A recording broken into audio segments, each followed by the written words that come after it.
Welcome back to Wealth Your Stories. I am so excited to have my friend Hatsuki Murata with us today. Hatsuki is a celebrated author and artist. She lives in the high desert of Southern California and enjoys her friends, her family, and her readers. She's determined to live life with a smile. Suki, welcome. Thank you, Linda. I'm so excited to be here today. Oh, good. I'm so excited to have you.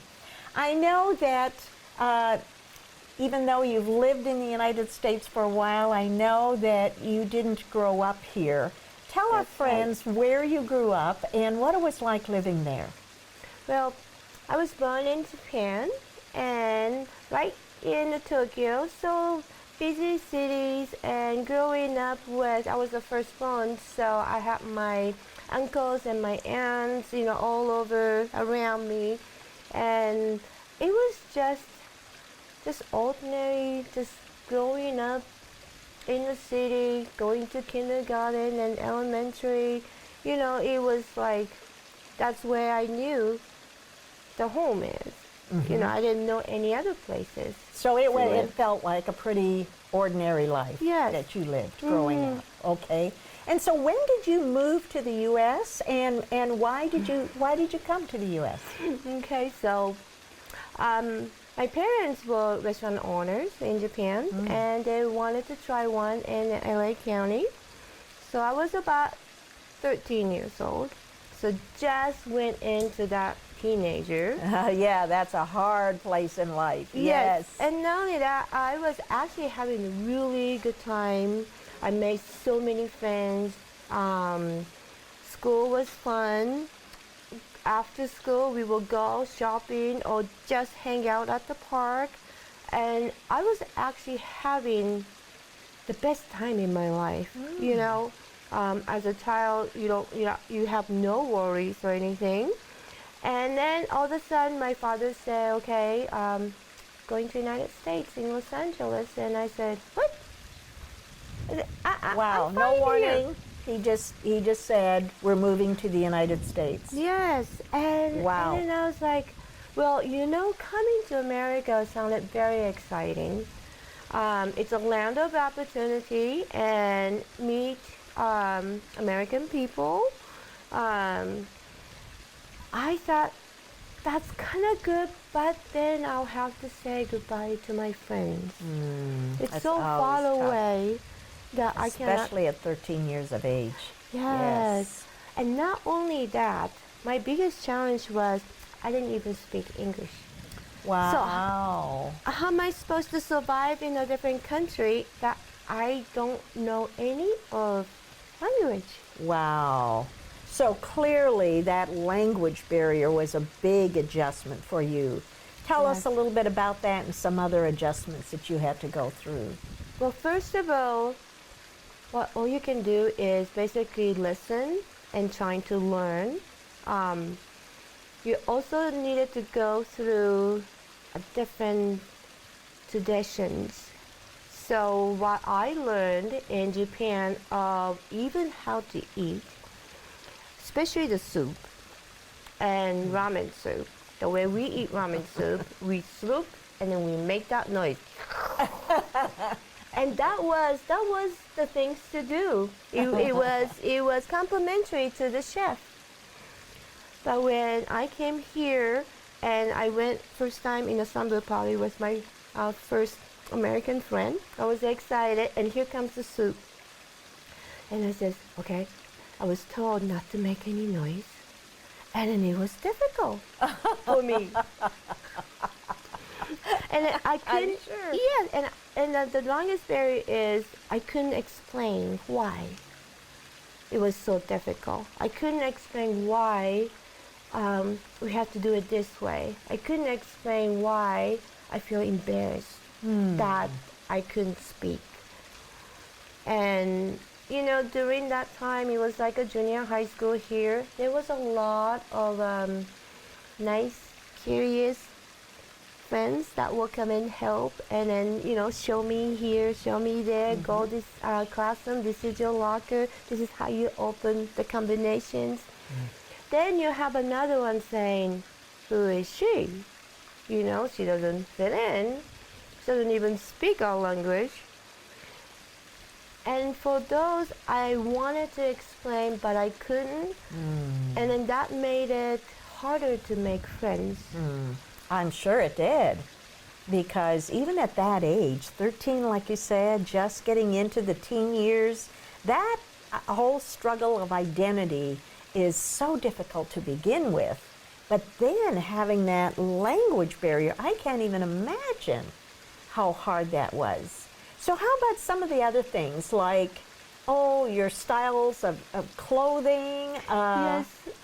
So this is funny, okay? Now, it wasn't funny then. When you're 13 years old and you can't speak, so you have to kind of depend on your looks, first impression, so you try to do the best, not knowing what hairstyle is good or anything, but you know, try to be the best, right? Because first impression is important. We all want to be accepted, don't we? Yes. Yes. So my mom went to some of the Japanese ladies who's been in the United States for a while, has a daughter who was like maybe 1 year older than me. So I got some hand-me-down American clothes, and I thought, oh, this is great. You know, if I wore just a regular clothes that I was wearing in Japan, you would just stand out. Like it's something about this just a little different. You know, it's not from this country. Everybody wants to fit in. Yes. So what was funny is it was in 1980. The clothes I received was belt-bottom jeans. I loved it. I said, wow, this is America, right? But I didn't know in 1980, belt-bottom was just out of the fashion and the skinny jeans just came in. Yes. So on the first day of the school, not knowing the English, and I'm already have like 3 different dictionary with me, so I can look it up. Just that is embarrassing enough, but here I am walking through the school field with a huge belt-bottom jeans. And you know, everybody was looking at me. I felt everybody was looking at me. I didn't know if it was a good or bad, but it was embarrassing. Oh, I'm sure it was. After I found out, belt-bottom jeans, nobody wore those anymore, you know. Wow. Wow. I would think the people that handed you the clothes would be more sensitive to that, but I'm sure they meant good. Yeah, Wow. because you know, they basically gave me the clothes that they're not wearing anymore. I just didn't know why they were not wearing that bell-bottom jeans anymore. It was like a skinny jeans time. So that was just a little thing, but I realized how much that impacts you. And got you scared.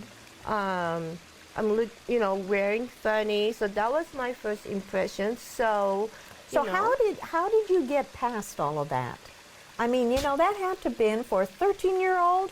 That's extremely embarrassing, intimidating. How did you get past that?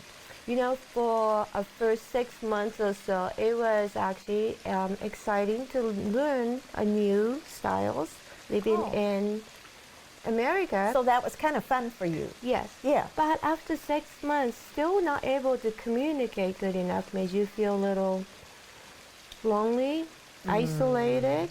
I couldn't express my feeling good enough, that I came to the point that I was getting into a big argument with my father.